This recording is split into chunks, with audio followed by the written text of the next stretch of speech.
écoutez Europe 1, il est 9h30, le journal des médias avec Thomas Joubert. Bonjour Thomas. Bonjour, à la une ce matin, la fin des experts à Las Vegas. La production de L'amour est dans le pré redoute la médiatisation des candidats et M6 pourrait continuer à maroufler sans Valérie Damido.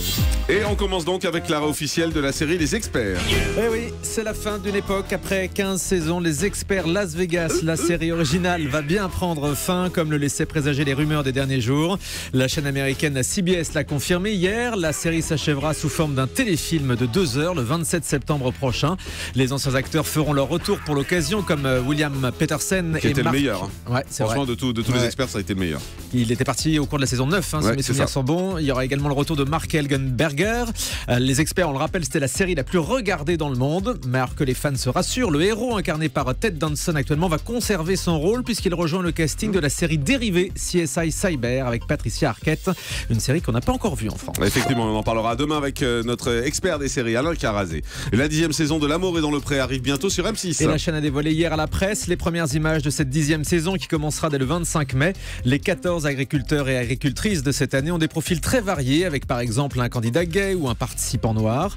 Parmi les choses qui ont beaucoup évolué en 10 saisons, la médiatisation des participants, de plus en plus difficile à gérer pour la production, comme l'explique Karine Lemarchand au micro européen de Romembre.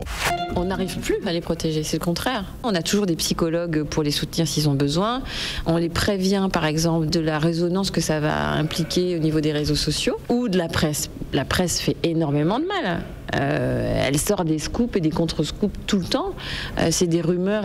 Mais pour un agriculteur, être victime de rumeurs, c'est d'une violence extrême. Quand on voit 5 personnes dans la semaine, qu'on parle à ses vaches et que tout d'un coup, on a 20 liens sur Internet avec la famille qui appelle, l'oncle, le cousin qui débarque, qui paraît que t'as fait ça, machin, etc.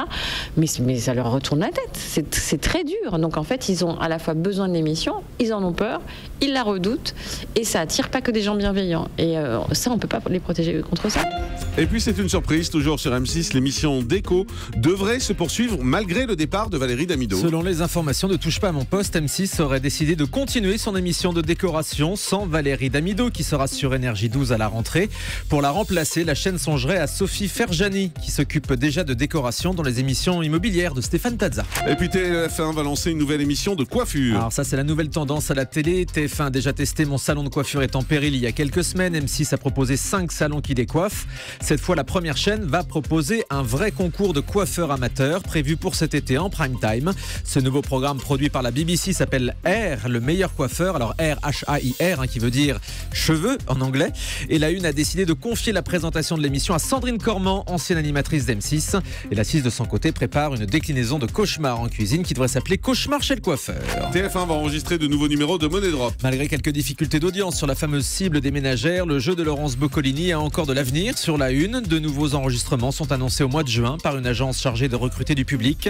Cette nouvelle salve pourrait être diffusée à la rentrée. En attendant, TF1 testera 2 nouveaux jeux cet été à 19h. Le premier de la liste avec Christophe de Chavannes et Boom avec Vincent Lagaffe.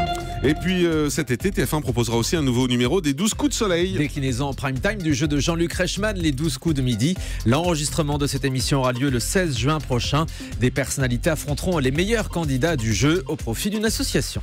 Et puis pour la première fois, France 2 va diffuser du foot féminin sur son antenne. Ce soir à 18h, France 2 proposera la finale de la Ligue des champions féminine entre Francfort et le PSG. Une rencontre commentée par la célèbre Marinette Pichon, ancienne joueuse professionnelle. Elle se réjouit de cette nouvelle médiatisation du foot féminin au micro européen de Maxime Switek. C'est vrai que France 2 a libéré des cases et ce foot féminin est de plus en plus suivi, médiatisé, mais ça passe par des résultats de notre équipe de France, qui est l'équipe Fagnon, et qui a commencé à susciter beaucoup d'intérêt en 2011 avec une très belle place en Coupe du Monde en Allemagne. Et puis, du coup, les médias sont là, que ce soit la presse écrite, que ce soit les radios ou la télé. Ça prouve que ce football féminin a accroché et sensibilise beaucoup de personnes. Les chaînes françaises partent en guerre contre Facebook et Twitter. TF1, France Télévisions, Canal+, et M6 dénoncent la mise en ligne de leur contenu vidéo sans autorisation. Les chaînes ont envoyé un courrier aux dirigeants de Facebook et Twitter, selon Le Figaro. Les chaînes françaises demandent aux 2 réseaux sociaux de mettre en place une politique de sanctions et des technologies de filtrage pour respecter la propriété intellectuelle.